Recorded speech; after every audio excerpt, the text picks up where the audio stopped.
You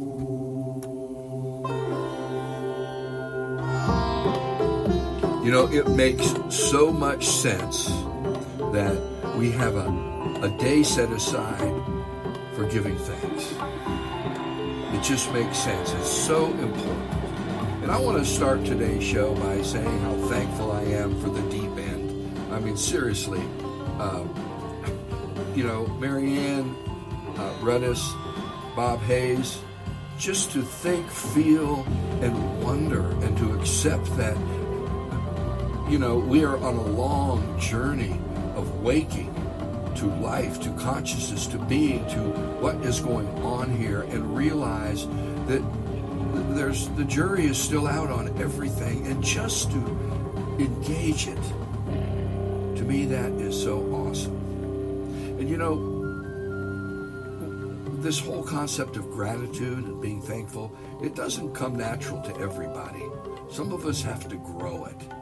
And I have to say, in my life, I've been allowed to grow this, and my wife helps me a lot. When I go outside, the first thought that enters my mind, and I watch this over and over, is, thank you, gracious Holy One. Just, and I admit, here in Spokane, we have the best breathing air, I think, on the planet. Although I have to say, up on the glacier, that air was pretty darn clean and wonderful. But this whole concept of just breathing and being thankful for it. The Jewish people have a saying that in heaven, there's only one prayer left, and that's a prayer of thanks. And that's just the way it is. To live, to exist, to take a breath, to be, and to be aware of our being. Wow. To me, that is cause for thankfulness, for gratitude. When you look it up, the root definition is conscious of benefit received. Being conscious of benefit received. Just being open in this moment and allowing it to seed itself and to appreciate it. And I think that another name for gratitude is soul deep appreciation. It helps us to recognize, to see, and awaken to the value and worth beyond the stuff of it. And if we look at the whole concept of gratitude and how it fits into the human experience, it is so healthy. Psychology, physiology, neurological, they have all shown in all their studies how healthy gratitude is. It increases self-esteem. It makes us more optimistic. It improves our heart health. It empowers sleep, mood, and immunity. It lessens depression. It enhances relationships and our outlook on life. It reduces aggression and enhances empathy. Wow. That's a big order. And that's not the full list. I mean, it goes on. Every study I read brought something else online of why it was good. One of the things we've talked about in this podcast is semi-permeability, and how that semi-permeability allowed everything to happen from being to life to consciousness. And gratitude, being thankful, it creates an opening. Talk about semi-permeability. It opens us to a heightened sensitivity to future experiences of gratitude. It's an amazing thing when it does to us. Making conscious effort to count one's blessings is healthy, and it engenders a reach for wholeness and a psychology of positivity. It overcomes the negative. It's amazing how that works. And I want us to see that we can cultivate a sense of gratitude. One study, I love this, they said, a materialistic culture that encourages constant wanting and sees possessions as a source of happiness is not the most fertile ground for gratitude. I kind of like that. that analysis. It says a whole lot in one sentence. And another study lifted up the big three thieves of this gratitude: envy, cynicism, and narcissism. They're just an amazing thing. And I have to say, again, not all of us are naturally disposed of it. For some people, gratitude is a part of their personality. And for some of us, we had to grow that into our personality, a growing thankfulness.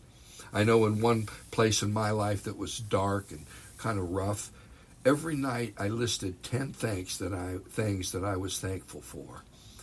It helped. It helped. And I realized how gratitude had changed in my life and how it changes life.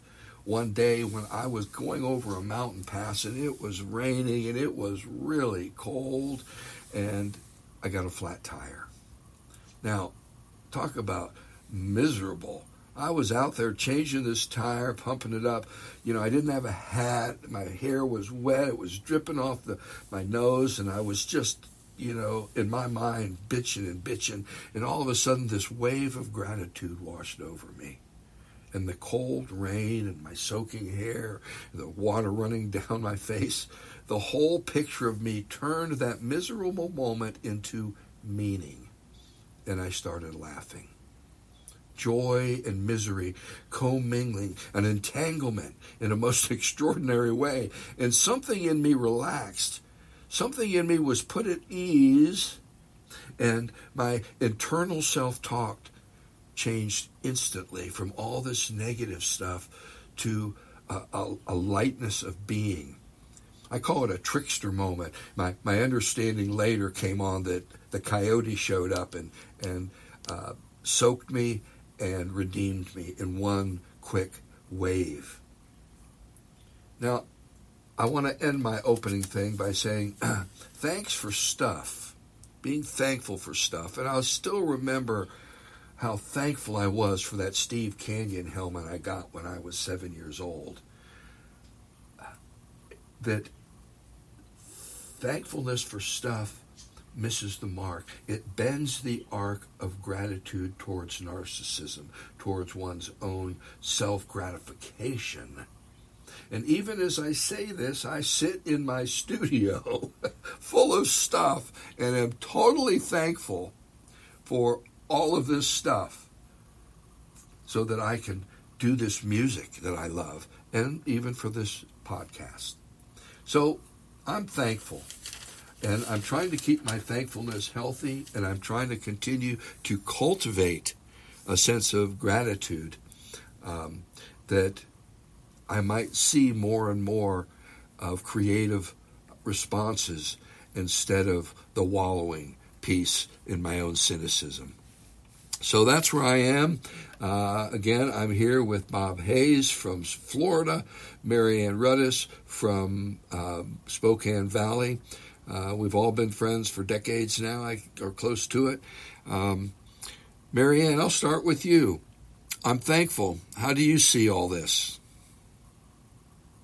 Well, I think that, first of all, let me say I, too, am grateful for both of you and for all of the people that come into my life that help me and that, life sometimes can be hard and it can be harsh.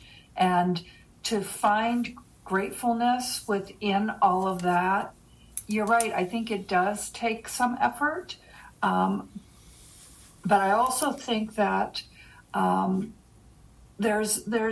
be an attitude that is an attitude of entitlement can blind us to what we can be thankful for. Because when people feel entitled to whatever it is that life has to offer, it's easy to miss the good things, the things that to be thankful for. And as you were talking, I kind of go to a very deep place, one of the things that I think most of the people who have listened to this know, I've lost a couple of children, and I work very closely with a lot of other bereaved parents, and there's this idea of being robbed that happens when these things occur, that life isn't supposed to be this way. And I'm entitled to what other people have. I'm entitled to all of these things. And honestly, no one is entitled to any of that. And all of it is icing on the cake. And I don't know one parent that I've talked with who would ever trade the experience they had with their child to have not had that child, even if it was a painful experience of losing them. And so when we talk about gratitude and gratefulness and thankfulness, can we go to a place of, yes, the sun is shining today. It's a beautiful day. I'm completely grateful for that. At the same time, I recognize there are bombs being dropped in other parts of the world. And so there's this dissonance about, and even when I'm talking about my children, I'm very grateful for having them in my life, even though I had to go through a very painful experience of having to say goodbye to them. But I think what I want to kind of talk about is the people in our lives that help us through all of this. And there's something to be grateful there. You know, mighty companions, I've heard that term. And if you don't have any mighty companions in your life, people who can be there for you and show up for you, cultivate that, look for that, and you will find gratitude. Amen. Bob, what say you? Well, I feel so inadequate after Marianne has so eloquently spoken on the topic. Gosh, so many things. You know, you look at the Buddhist thing. We need to cultivate a reduction in our desire, because it's our desire for things, for experiences, for comfort, for whatever it is that holds us back, that we have to be able to move through our lives. There's a term called equanimity, to just move through and take what comes and go to the next thing. And I think what Marianne was saying, you know, to be grateful that you have had certain experiences and it has enabled you to move on to the place you are now, and to be grateful for that. I, too, am grateful for the two of you.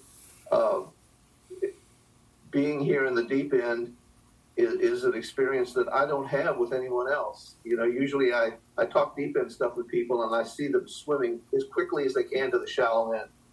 And which is fine, you know, that's where they are. But it's wonderful to be able to talk about things that, in my opinion, have more consequence. And I'm very grateful for that. Yeah. So, you know, in the Carlos Castaneda books, Don Juan talked about allies. You find certain allies in your life, and I think that's what Marianne was getting at. And to have those allies is a real blessing. And I look at the two of you as my allies. Nice. Well, and you know, as Marianne was speaking, and then you, Bob, what I see is what we get is grace. This is it. Whatever we get is grace. You know, like Marianne, when you talked about your children, I had a conversation with another woman who lost her child. And she said, you know, I had 8 years with a wonderful human being that changed my life. And so I can focus on all the stuff that hurts, and that I can't deny that. I can't get away from it. But at the very front of it, I had this amazing relationship. What we get is grace. And once we start seeing that, I mean, how many sperms were racing to make you? Only one made it. I mean, it's just, the whole thing is extraordinary at the very depth of its ordinariness. And when we begin to see that it's all a gift, that nobody really in the end knows what in God's name is going on here, other than what we've talked about, the love, the being, the life, the consciousness, the trying to make justice and all those things. And I mean, being thankful doesn't cut us off. It opens us up, not so that we don't feel the suffering in the world, but so that the sound of every siren becomes a call to prayer. That we see that what we are thankful for, we really want for everybody else. When I go outside and I take a deep breath and I go, oh my God, I can't believe I'm alive. What the fuck is happening here that allows me to take this breath and just see and let the world in? That to me is cause for celebration and cause for a day to kill a turkey, if I might say. So I think they might, my cohorts might have frozen up. You were frozen there for a while. Oh, okay. Yeah. So any comments? I would be very thankful for a really, really solid internet connection. Yeah. Right? Well, you know, I think I think what you said about that what we're thankful for, we want for everyone else, and I think that's really important because gratitude has to extend outward. It can't just be inward, and it's a connection for all of us. So I think that's really profound. Yeah, and I think that the situations that we find ourselves in, if we can be grateful for that, even though there are people who have more comfortable situations, possibly there are a lot of people who have far less comfortable situations. But again, it's that idea that we take what we are given and be thankful that we're here to have them at all, and it's so much healthier to try and cultivate that kind of attitude about everything that we encounter in life, even though it's difficult. But again, if nobody said it was going to be easy. Yeah. But, you know, I think the other thing, too, that is, it's our perception of things. It's how we see things. And if we can perceive things through a lens of being grateful, I think that is going to impact our lives more than anything.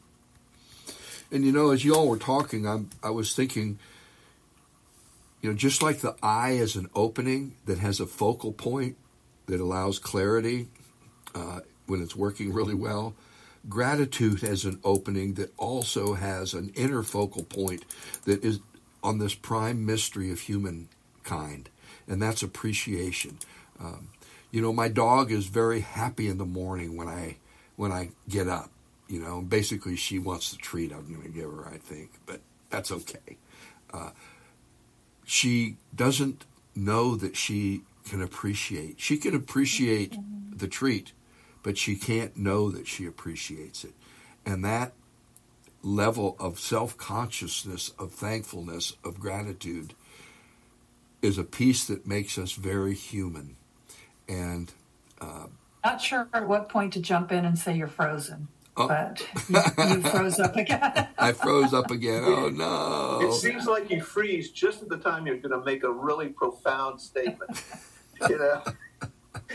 And well, what I was saying, why I'm unfrozen, is that appreciation and the knowledge of it is a very human trait and is a mark of what makes us human. And I think that that's a piece. And I was also... The universe is such a joke. Yeah. Am I freezing up again? Well, we have to be appreciative of laughter, right? Yeah, that's right. Listen to last week's podcast. I love it. Let me see here if I can get a little bit more signal. Yeah, because your profound statement got lost again, at least on us. Oh, I love it. I love it. Well, what I was saying that appreciation is an extremely human mark, and that other animals don't have it like humans do. And it's a piece of humanity that not only makes us human, but which opens us to our humanity. Yeah. So now you have to comment, because I wasn't frozen for that part. Well, again, it gets back to what Marianne was saying about perception. You know, it's like there's a control on our inner perception of the world, and if we can use that control to move it toward the appreciation side, it's just so much better for everything that we perceive. It ties into all of these other positive emotions that you listed earlier. So again, it's trying to cultivate that and trying to find the things and the people and the world around us that we can be grateful and look for those things and focus on them rather than the opposite. Yeah. And I'm probably froze up for you guys. You're frozen for me, but I could still hear you.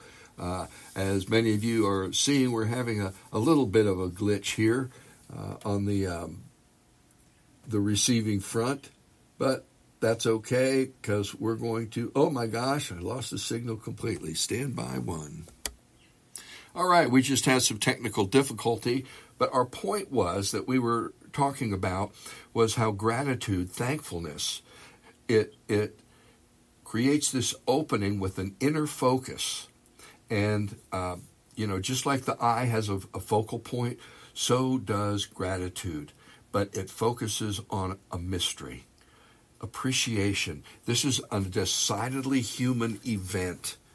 Other animals don't have it. They have pieces of it, but they don't know that they have it, and we do. It has something that we grow in ourselves for the sake of our own consciousness, community, etc. So I open it up. I hope I didn't freeze. Any comments? No, you're good. It's interesting. Appreciation is both a state of being, and it's also a tool for reaching better states of being. It can be used to set up a feedback loop that the more you appreciate, the more you are able to appreciate, and the healthier you are in your mental conditions and so forth. So again, being appreciative makes you feel better, but it's also, the more you can be appreciative, it's a tool to make yourself feel even better. Yes. Well, I think it definitely makes life more enjoyable. Yeah. And I think, you've both intoned this. It's like watering a plant. It helps it grow. We grow. I think that if we don't do this, we become ingrown. And that's what narcissism is. And we can see that all over the place right now. Yeah. But I guess the point I want us to all get, and you all have said on it, is we can cultivate this. We can grow our gratitude in such a way that it creates more gratitude, more openings, and that opening creates more creative thinking, more engaging possibilities that we perhaps have not thought about before. And in this particular way, appreciation, gratitude, thankfulness, it really grows hope, because it allows us to imagine a future where the plant that we're watering has a flower or has a berry or has something that we can appreciate even more. For me, strawberries are amazing. I eat a strawberry and I go, I am so thankful. Could anybody know what this tastes like if you hadn't tasted it? I just love it. But I think that we are growing a culture of thankfulness if we're going to be a civilization that survives. Marianne, you were going to say something? Well, I was just going to say, yeah, life itself is something to be thankful for, and and to not take things for granted. I think it's the opposite of that. And as we appreciate what we have and those around us, I totally agree that it grows. It grows outward, and it makes the world a better place to be. Amen. Because there is harshness here. And as you were saying that, we're getting to the end of our time, that gratitude helps us embrace uncertainty. You know what I mean? It's like, I think the whole concept of what's going to happen next is, I want to be alive long enough to know what happens next, but what happens next is going to be happening long after I'm gone. So that's just the way it is. So we're at the end of our time. Bob, final comments on gratitude? Well, I just want to say again, I'm very grateful for the two of you. I'm very grateful that I live in a country that has a day of Thanksgiving, because most countries don't have that. They may have other ways of showing appreciation, but it makes me love our country even more than ever before. And it's so critical that we keep to the ideals of our country. Let's think of Thanksgiving as a way to renew ourselves and the things that really make this country great, the freedoms we have, the striving for a better way. So I'm very grateful for that. Amen. Marianne? I think along those lines, I think there's having this time set aside for a day of thankfulness. It's a collective consciousness type kind of thing where we as a nation.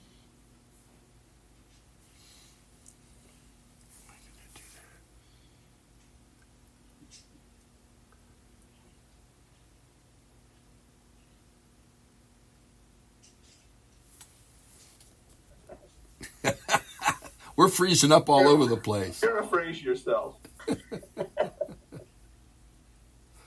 Oh, no, she's frozen again. I think she did freeze up again.